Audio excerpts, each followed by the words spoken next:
I'm not looking for trouble with you, Marshall, but I'll tell you something, document. You better not mess around with nades.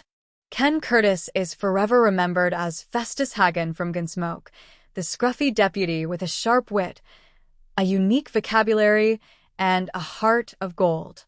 On screen, he won over millions with his humor and down-to-earth charm, becoming one of the most iconic faces in television history. But like many Hollywood legends, Ken's real life wasn't as easygoing as the characters he played.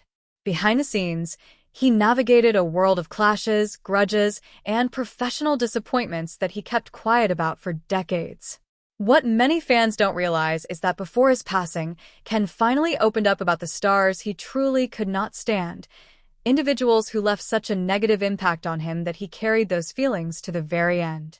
Today on Royal Time of Hollywood, we're uncovering those shocking confessions and the real stories behind the feuds. The boy from the jailhouse. Ken Curtis was born Curtis Wayne Gates in 1916 in Lamar, Colorado. His childhood was anything but typical. He literally grew up in a jailhouse. His father was the sheriff of Bent County, and the family lived in a small apartment right above the cells. While other kids played on lawns, Ken's playground was filled with the sound of iron bars and echoing footsteps. His parents pushed him toward a stable career, and Ken actually enrolled in medical school to become a doctor. But the call of music was too strong. He risked everything to become a singer, eventually joining Tommy Dorsey's band, filling the massive shoes left by Frank Sinatra. It was Dorsey who suggested he change his name to Ken Curtis. He later became the lead singer for the Sons of the Pioneers, helping popularize classics like Ghost Riders in the Sky. But Hollywood was calling, and a new legacy was about to begin. If you're enjoying this video, make sure to check out the other stories and shocking updates on our channel. We've covered many incredible celebrity journeys, tragic endings, and untold Hollywood secrets that you don't want to miss. Binge watch our previous videos to discover more surprising facts, emotional stories, and where your favorite stars are today. Your support helps us bring you more powerful content like this, so don't forget to explore, watch more, and stay tuned for the next video. The shocking 5 actors Ken Curtis disliked. Despite his professional exterior, Ken held deep-seated frustrations with several key figures in his career. Here are the 5 names that surfaced as his most difficult associations. Number 1 is James Arness. James Arness was the face of Gunsmoke. As Marshal Matt Dillon, his presence commanded the show for 20 years.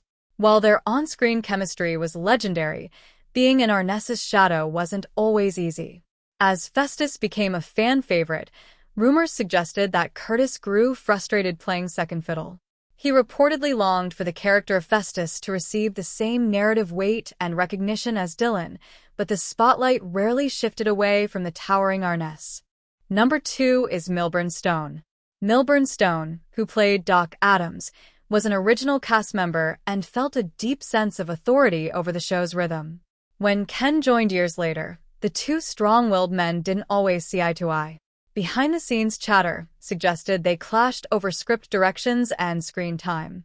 Some believe the authentic, grumpy bickering between Doc and Festus on screen was fueled by very real tensions simmering when the cameras stopped rolling. Number 3 is John Mantley, producer. This conflict was less about rumors and more about cold reality. Producer John Mantley ran a tight ship. He was strict about budgets and tough on actors who wanted creative input. Curtis felt that Festus had evolved into a central figure who deserved better compensation and more significant storylines. The two butted heads multiple times, with Curtis feeling undervalued by a producer who didn't share his vision for the character's evolution. Number 4 is Amanda Blake. Amanda Blake's Miss Kitty was the heart of Dodge City.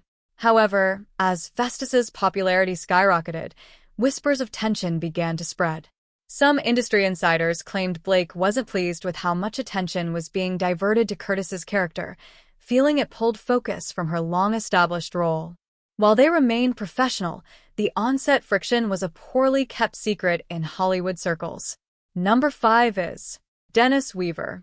This wasn't a personal feud as much as a lingering shadow. Dennis Weaver was the original deputy, Chester Good. When Curtis stepped in as Festus, the comparisons were unavoidable. Curtis reportedly carried the weight of that legacy, quietly resenting the fact that he was always measured against Weaver's performance. Replacing such a beloved character was a monumental task, and the pressure created a silent rift that Curtis felt throughout his tenure. Success and heartbreak. Ken Curtis wasn't just a TV star.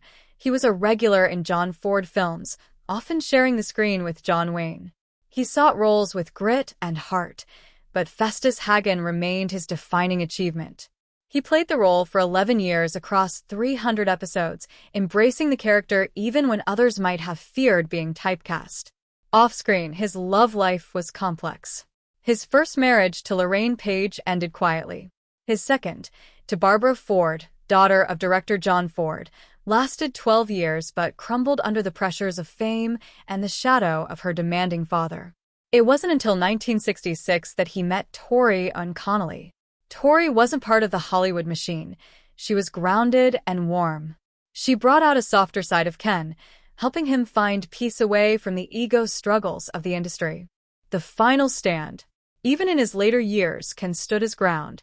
In 1987, when CBS announced the reunion movie Gunsmoke, Return to Dodge, Ken was noticeably absent. The reason? He was offered what he considered a disrespectfully low salary. He refused to return, not out of ego, but out of principle. He believed he had earned more than a pay cut after a decade of loyalty. Ken Curtis passed away peacefully in his sleep on April 28, 1991, at the age of 74. Following his wishes, his ashes were scattered across the Colorado flatlands he called home. He left behind a legacy of authenticity, a man who grew up in a jailhouse, sang with legends, and became a Western icon on his own terms. What was your favorite Festus moment on Gunsmoke? Did you prefer him over Chester, or do you think the original deputy was the best? Let us know in the comments below.